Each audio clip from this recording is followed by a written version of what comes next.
everybody. Welcome to this week's ChannelTech VideoCast. I am your host, Charlene O'Hanlon of The Bar Guy, and I am here, as I am every single week, with my co-host, Diane Krakora, CEO of PartnerPath. Hi, Diane. How are you? I'm great, Charlene. Thanks. Getting ready for Halloween?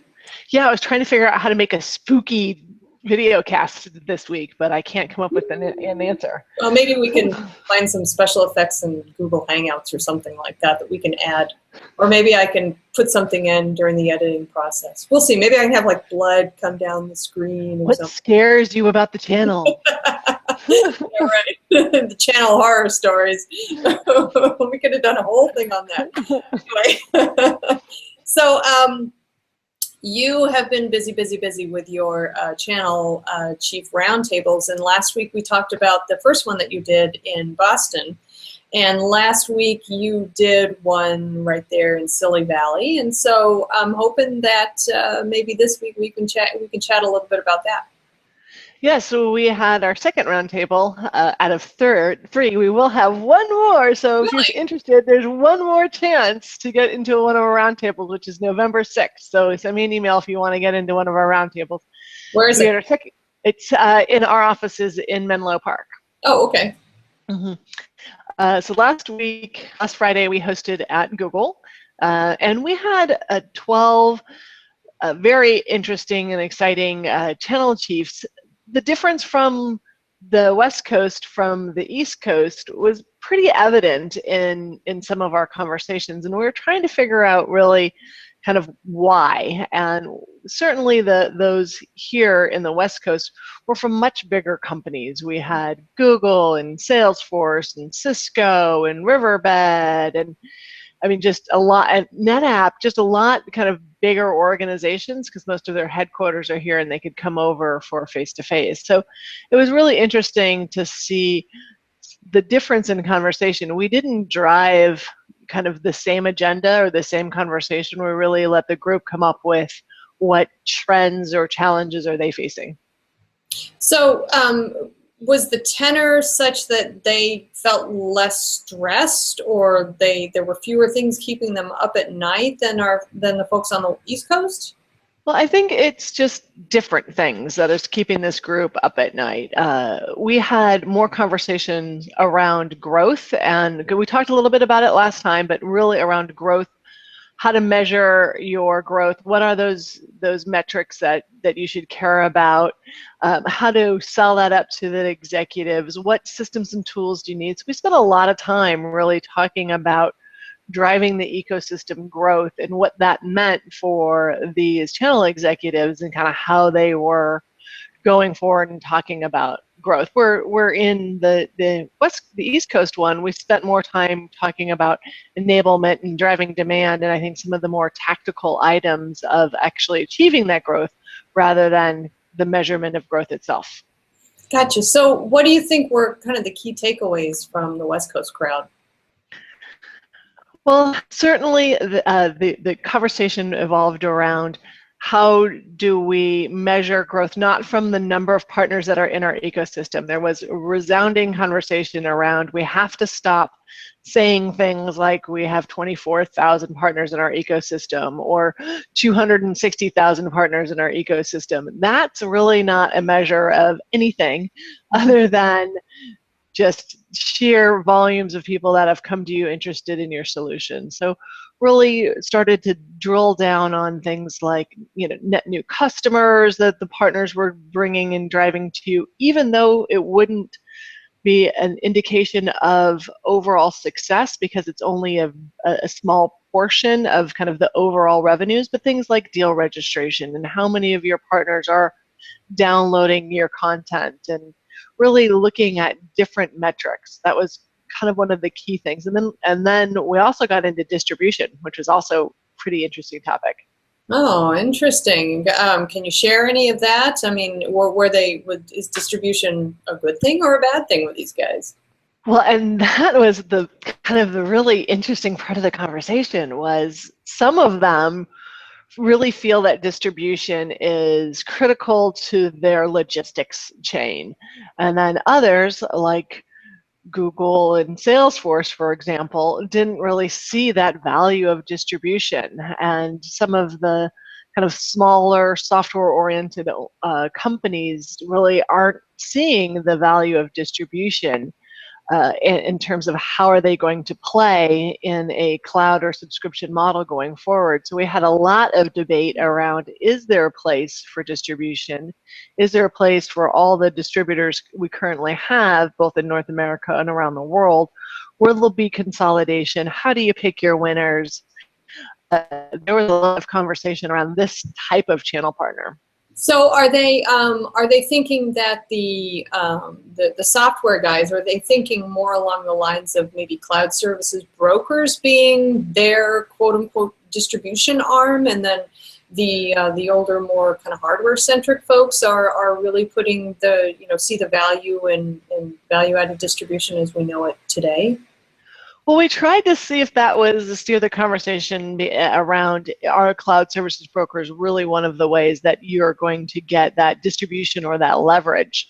And they certainly think of them as a reseller referral, but not true distributor, right? We really came up with what's the definition of a distributor, what do they do, pick, pack, ship, bank, and warehouse kind of idea. And we're trying to say, well, in the new world, does anybody need to do that? And if so, is that, your traditional cloud brokers, or is it a distributor? Some of the distributors, they think could come up with services and solutions here, but most of the vendors really thought that the distribution on a whole was kind of lacking in that area. Interesting. So so clearly distributors need to prove their value to this new kind of generation of technology companies, ones that aren't so based on hardware, and then it needs to be more of a value play for them, because I guess at the end of the day, it also kind of goes back to what companies like Google, for example, what they see as a reseller partner. So, they may not be looking at the resale model in the same way that a lot of the more traditional companies are. Interesting. Were you sitting in that room? Wow, you perfectly hit the answers there.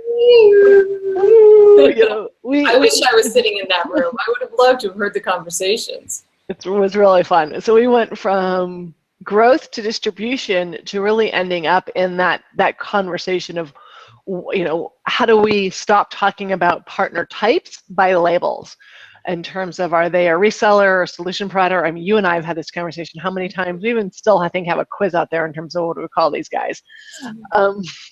Still there. Still out there.